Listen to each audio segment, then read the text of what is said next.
La pandémie du coronavirus, on le sait, a eu des impacts dans tous les secteurs d'activité. Les métiers divers ne sont pas non plus épargnés, mais quelle est l'ampleur de ces répercussions et quels sont les métiers qui ont été les plus touchés? Surtout, quel est le plan de résilience qui a été mis en place? Je pose toutes ces questions ce soir à mon invité, le président de la Chambre régionale des métiers de Lomé, Kani Kafui Ouzouré. Bonsoir, monsieur Ouzouré. Bonsoir. Merci à vous d'être notre invité. Crise de Covid-19, quel impact sur les métiers? C'est de ça que nous discutons ce soir. Si je vous pose d'entrée la question de savoir quelle est l'ampleur de l'impact du coronavirus sur les métiers, qu'est-ce que vous répondriez? Merci beaucoup. Et effectivement, la Covid a véritablement affecté les métiers de l'artisanat du fait de l'interdiction des rassemblements publics, des manifestations publiques, et entre parenthèses les mariages, les funérailles et la fermeture des lieux de culte, les bars et restaurants.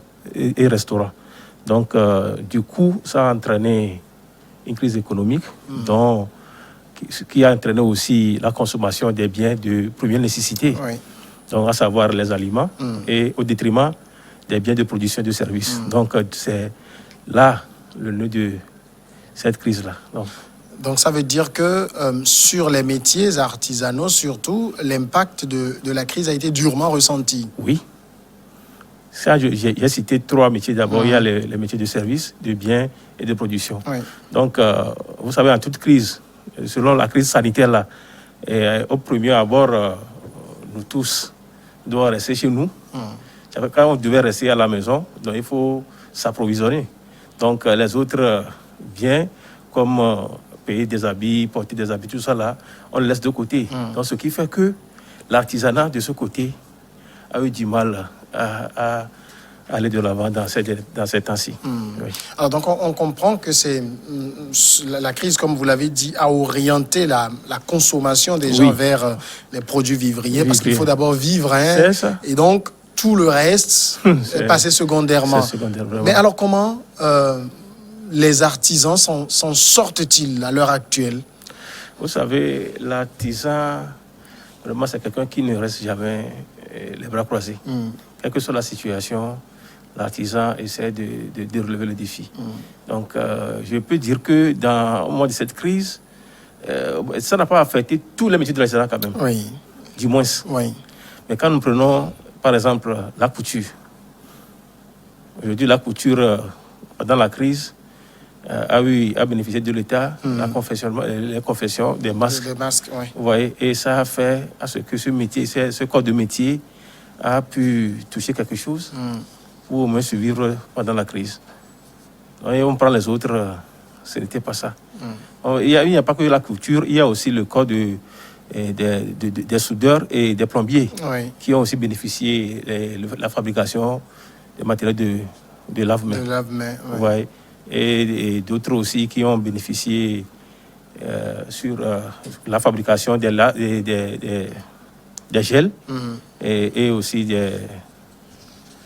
tout ce qui entre dans les savons. Il y a les savons aussi, et l'eau de Javel, tout ça là. Donc, disons que 3 corps de métier ont pu bénéficier un peu de cette crise-là. Alors, donc, ça veut dire que quand on parle quand même de l'impact de la crise sanitaire sur les métiers, l'impact n'est pas le même. Il y en a qui s'en sortent très bien, il y a d'autres qui... Pas très bien, mais qui s'en sortent quand même. Pas très bien, mais c'est pas comme d'habitude, mais ils s'en sortent un peu quand même. Donc, je pourrais dire... pas totalement. Mais est-ce qu'avant la survenance même de la pandémie, l'artisanat togolais avait, j'ai envie de dire, est-ce que l'artisan pouvait vivre de son métier? L'artisan vit de son métier depuis. C'est grâce à ce métier que nous nourrissons nos familles. C'est grâce à ce métier que nous réalisons nos biens. Donc l'artisan vit depuis de son service, de son métier. Donc je vous rassure, si je donne l'exemple de ma personne, c'est grâce à l'artisanat que je suis ce que je suis devenu aujourd'hui. Donc, au niveau de l'artisanat, on ne se plaint pas trop. Oui. Est-ce qu'il y a quand même eu un certain nombre de métiers dans l'artisanat qu'on peut dire, qui ont perdu? Est-ce qu'il y a eu des gens qui ont perdu complètement de l'emploi? Vraiment, il y en a beaucoup. Je peux citer quelques-unes. Nous avons la coiffure qui est là-bas, la coiffure, le métier de coiffure, les sculpteurs. Nous avons les menuisiers, les maçons, les bijoutiers et d'autres qui n'ont pas pu bénéficier des avantages de la crise. Mais s'agit-il d'une question d'avantage de la crise? Parce que quand vous parlez d'avantage, là, je pense que vous voulez vous adresser à l'État, les accompagnements de l'État, oui, si c'était bien ça. Oui. Mais en même temps, quand vous parlez de coiffure, j'ai envie de dire, crise ou pas crise, on se coiffe. Les dames font des tresses. Vous et moi, on se coiffe. Non, c'est pas comme avant. Vous savez, la fermeture des lieux de culte, des funérailles et autres, a fait que ça a considérablement diminué au niveau de la coiffure. Vous savez, chaque samedi, bon nombre de femmes qui vont à l'église se font belles le samedi. Le samedi. Donc, grâce à ces mesures-là, donc ça a beaucoup affecté le secteur de la coiffure. Oui. Alors, comment vous expliquez le fait que, quand la crise est arrivée, ces secteurs qu'on a cités n'ont pas pu bénéficier de l'accompagnement? Parce que je sais que l'année passée, il y a eu le programme Novici qui a été mis en place, dont les artisans auraient bien pu bénéficier. Comment on explique qu'il n'ait pas pu... Le fait que ce n'est pas que Novici seul. Aujourd'hui, les couturiers aussi ont bénéficié de Novici. Oui. Parce que tous les artisans ont bénéficié de Novici. Mais en dehors de Novici, les couturiers ont bénéficié du confectionnement des masques. Les plombiers et les soudeurs ont bénéficié de la fabrication de dispositifs de lave-main. Et certains aussi ont bénéficié de la fabrication des gels, tout ça là. Mais les autres, non. C'est pourquoi je dis que ils n'ont pas totalement tiré d'avantage sur la crise là. Donc, de l'autre côté, je sais que Novici a bénéficié à beaucoup d'artisans, y compris moi-même. Donc ce n'est pas suffisant, mais ça nous a aidé aussi à survivre. Alors, c'est vrai que la crise elle-même n'est pas encore derrière nous, mais est-ce qu'aujourd'hui, l'horizon commence par se dégager pour les artisans? Il a dit tantôt que l'artisan, quelle que soit la situation, s'efforce à tirer son épingle du jeu. Ça, c'est notre premier atout. Et nous savons aujourd'hui que nous devons vivre avec la maladie. Oui. Et nous essayons déjà. Donc, je me dis que cette crise nous a beaucoup enseigné. Parce que dans le monde de l'artisanat, nous vivons au jour le jour. Et c'est que nous n'épargnons pas assez pour faire face à des difficultés demain. Et cette crise nous l'a démontré. Quand la crise est arrivée, vraiment, l'économie au niveau de l'artisanat est à terre. Oui. Donc, c'est pourquoi je dis, nous devons tirer des leçons et aussi chercher des voies et moyens à améliorer notre condition de vie et de travail pour faire face à d'autres pandémies. Je ne sais pas, je sais pas quoi dire, mais il faut qu'on s'apprête à faire face à certaines situations demain. Donc, c'est le pourquoi aujourd'hui, nous avons au niveau de la Chambre de métiers, nous envisageons beaucoup de choses. Par exemple, nous envisageons à encourager la télé et télétravail, oui. Parce que c'est très important. Aujourd'hui, nous ne maîtrisons pas cette technologie actuellement. Sinon... Mais c'est possible pour un artisan de faire du télétravail? C'est possible. Nous avons des Android que nous utilisons aujourd'hui. Ça peut nous servir à faire cela. Donc, moi-même, durant la crise, à certaines réunions, c'est ce que nous avons fait. Oui. Je n'étais pas habitué avant, mais étant donné que les conditions l'exigent, mais j'ai su me débrouiller quand même. Donc, il faut qu'on développe cette technologie-là au niveau de l'artisanat. Et aussi le commerce en ligne. Oui. C'est des choses que nous devons faire aujourd'hui, travailler en ce sens que, même s'il y a la crise, si ça perdure, on peut, depuis la maison, depuis nos portables, nos téléphones, on peut vendre nos produits et jusqu'à la livraison. Donc, je pense que ces deux éléments sont très capitaux aujourd'hui à ce que nous réfléchissons, nous faisons des projets pour qu'on puisse s'en servir. On parlait tantôt de l'accompagnement de l'État. C'est vrai qu'il y a eu des secteurs comme la couture, la plomberie, la soudure qui ont été associés à un certain nombre d'activités. Mais est-ce que la Chambre régionale des métiers que vous présidez elle-même elle a pu être accompagnée, je veux dire en termes formels, par l'État? Oui, quand on parle de la chambre de métier, c'est les artisans.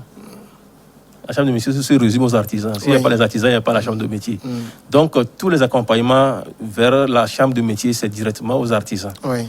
Par exemple, Novici, nous avons beaucoup travaillé au niveau des chambres de métier. Au début de Novici, ce n'est pas facile à tout le monde de rentrer en possession de ces fonds. Il y a eu beaucoup de problèmes. Donc, nous avons travaillé au niveau de la chambre de métier pour aider ceux qui ont des difficultés à rentrer en possession de ces fonds. Et secondo, nous avons, à chaque semaine, nous avons une réunion de tous les secteurs au niveau de FNFI et que chaque responsable des secteurs vienne avec les difficultés. Et à chaque rencontre, quand nous soumettons des difficultés, depuis l'autre semaine, déjà, nous avons des réponses à ces difficultés.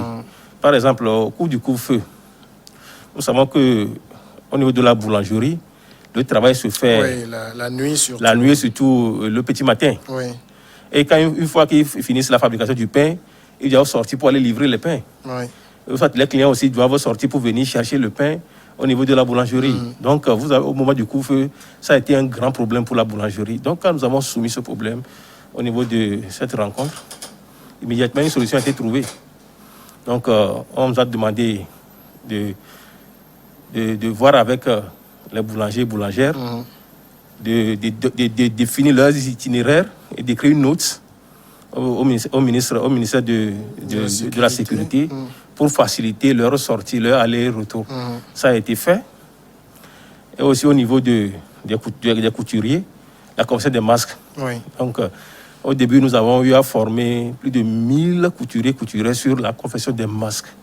Parce que ce que nous avons fait, ce n'est pas de se lever dans un atelier pour fabriquer des masques. Ça a des normes. Donc, le comité scientifique a travaillé avec nous pour nous apprendre à travailler sur ces normes-là. Et aussi, dans le confectionnement, aussi, il y a des règles à respecter. Parce qu'on ne prétend pas sauver quelqu'un, mais plutôt aggraver son cas. Parce que nous savons que nous sommes en pandémie et nous devons fabriquer des masques. Il faut des mesures idoines pour que le masque ne soit pas infecté. Donc, ça a été un grand travail au niveau des chambres de métier. Les tissus, l'État nous envoie les tissus que nous découpons à notre niveau et que nous distribuons aux artisans dans le Grand Lomé. Ça a commencé par le Grand Lomé avant d'atteindre les autres régions. Donc, ça a été un grand travail que la chambre de métier a battu dans ces temps-ci. Et jusqu'à présent, nous continuons toujours pas à fabriquer ces masques. Alors, donc, on peut dire que durant ces périodes de crise sanitaire, l'État ne vous a pas négligé? Non, du tout, pas du tout. Donc, il est toujours à l'écoute, puisque nous avons une rencontre hebdomadaire que je viens de dire. Donc, à chaque fois, quand nous soumettons des difficultés, on trouve des solutions. Oui. Alors, quand vous donnez l'exemple spécifique des boulangers qui, pendant le couvre-feu, avaient besoin de pouvoir circuler pour qu'on connaisse leur itinéraire et tout. J'ai envie de vous demander, est-ce qu'aujourd'hui, les artisans, vous êtes la Chambre régionale des métiers de Lomé, est-ce que les artisans, je prends un exemple de Lomé, est-ce qu'ils sont identifiés à votre niveau? Oui. Aujourd'hui, c'est facile de retrouver un artisan au niveau de la chambre de métier. Parce que nous avons un registre informatisé et nous avons une carte professionnelle. Donc, il suffit d'aller sur le registre. Ce n'est pas permis à tout le monde. Vous venez au niveau des chambres, on vous sort tout ce qui concerne l'artisan, on vous sort ça sur le registre. Son entreprise, le nombre d'apprentis qu'il a, le nombre d'expériences, beaucoup de choses. Donc, toutes les informations sont disponibles. Donc, c'est l'artisan qui fait le pas de s'inscrire à votre niveau? Oui. Nous, chaque fois, nous sensibilisons les artisans à intégrer la chambre de métier. Donc, une fois que l'artisan vient s'inscrire, donc, il a droit à la carte professionnelle qui l'identifie en tant qu'artisan. Et c'est cette carte-là qui lui procure des avantages des chambres de métier. Et tous ceux qui ont confectionné le masque ont le carte professionnelle. D'accord. Alors, vous avez, je pense qu'aujourd'hui, la crise, vous avez certainement tiré des leçons et vous avez commencé par en parler tout à l'heure en évoquant une réadaptation à la situation. Vous parlez tout à l'heure du télétravail. Pour vous, il faut que ce soit vulgarisé, ce télétravail. Et comment vous pensez le vulgariser? Oui, en fait, pour le vulgariser, c'est à travers des formations. Parce qu'il faut qu'on forme les artisans sur l'utilisation de cet outil-là. Donc, Cela ne veut pas dire qu'on ne peut pas crier sur les antennes, soit sur les réseaux que non, que télétravail. Non, non. Il faut que ça s'apprend. Donc, nous sommes en train de travailler déjà sur ça. Et au jour d'aujourd'hui, je peux dire avec certitude que dans la semaine à venir, nous allons lancer notre site web qui va permettre aussi de valoriser les produits des artisans. Oui. Oui, donc c'est un tas de projets que nous avons actuellement au niveau de notre chambre de métiers de Lomé et qui va concourir aussi au développement et à la promotion du secteur. Mais l'artisan, on sait aussi qu'il ne peut pas éviter le contact. Quand je vais chez mon couturier, il est obligé de prendre mes mesures. Oui. On ne peut pas éviter le contact. Et donc, est-ce que Oui, ça nous l'avons déjà anticipé. En 2020, de janvier, nous avons eu à former le corps de métier de couture sur la standardisation, oui. C'est-à-dire c'est des mesures standards. Vous n'êtes plus obligé de prendre les mesures sur la personne. Chaque fois. Oui. Oui. Nous les avons appris aussi à faire la couture la chaîne parce qu'aujourd'hui, qu'est-ce qu'on voit?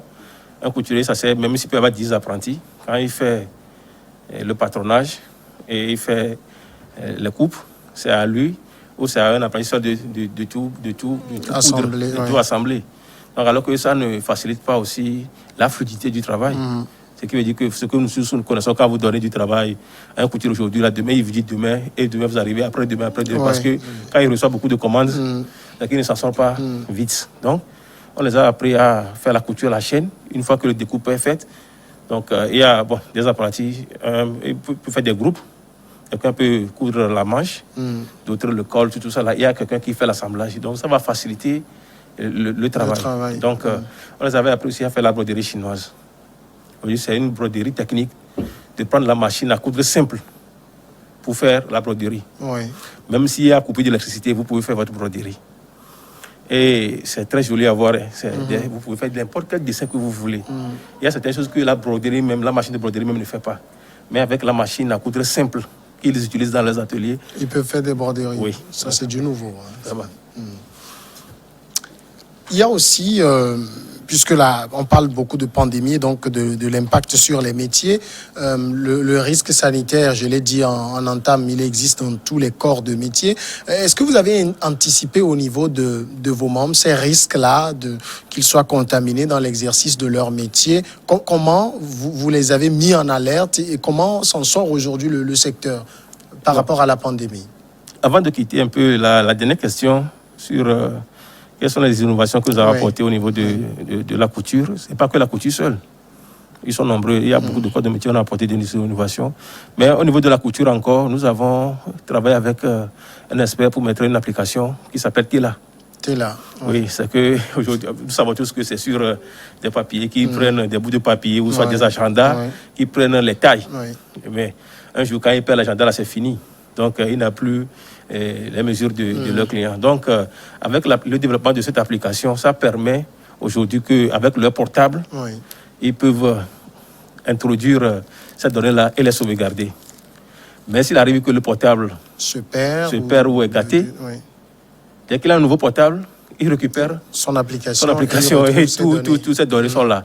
Donc, on les a déjà sensibilisés sur ça. On a fait des démonstrations et aujourd'hui, ils ont commencé par utiliser cela. Ça aussi, c'est une innovation qu'on a apportée aussi au secteur. Par rapport aux conditions de la pandémie, au départ, le gouvernement a pris des mesures que nous avons relayées directement à la base. Parce qu'en ce début de pandémie, il y avait eu une peur qui s'est installée dans tous nos esprits. Donc, au niveau de la chambre de métier, nous savons que le risque que nous courons, puisque la plupart de nos métiers, c'est directement sur les personnes. Mais moi, je suis mécanicien auto. D'accord. Mais quand une voiture arrive, quand la personne, le volant, c'est déjà, je touche le volant, si le volant est contaminé, je suis contaminé, je touche le levier de vitesse, je suis dedans. Vous voyez? Donc, c'est que je suis dans un enclos fermé qui peuvent contenir ces virus-là. Donc, nous avons travaillé avec nos bases sur la nécessité du respect de ces mesures barrières. Puisque nous nous sommes dit que c'est le moyen de prévention que nous avons qui va nous éviter d'être affectés par la maladie. Donc, en un premier temps, nous avons envoyé des courriers dans toutes nos bases de prendre au sérieux ces mesures barrières-là. Nous devons voir des lave-mains devant tous les ateliers, Oui.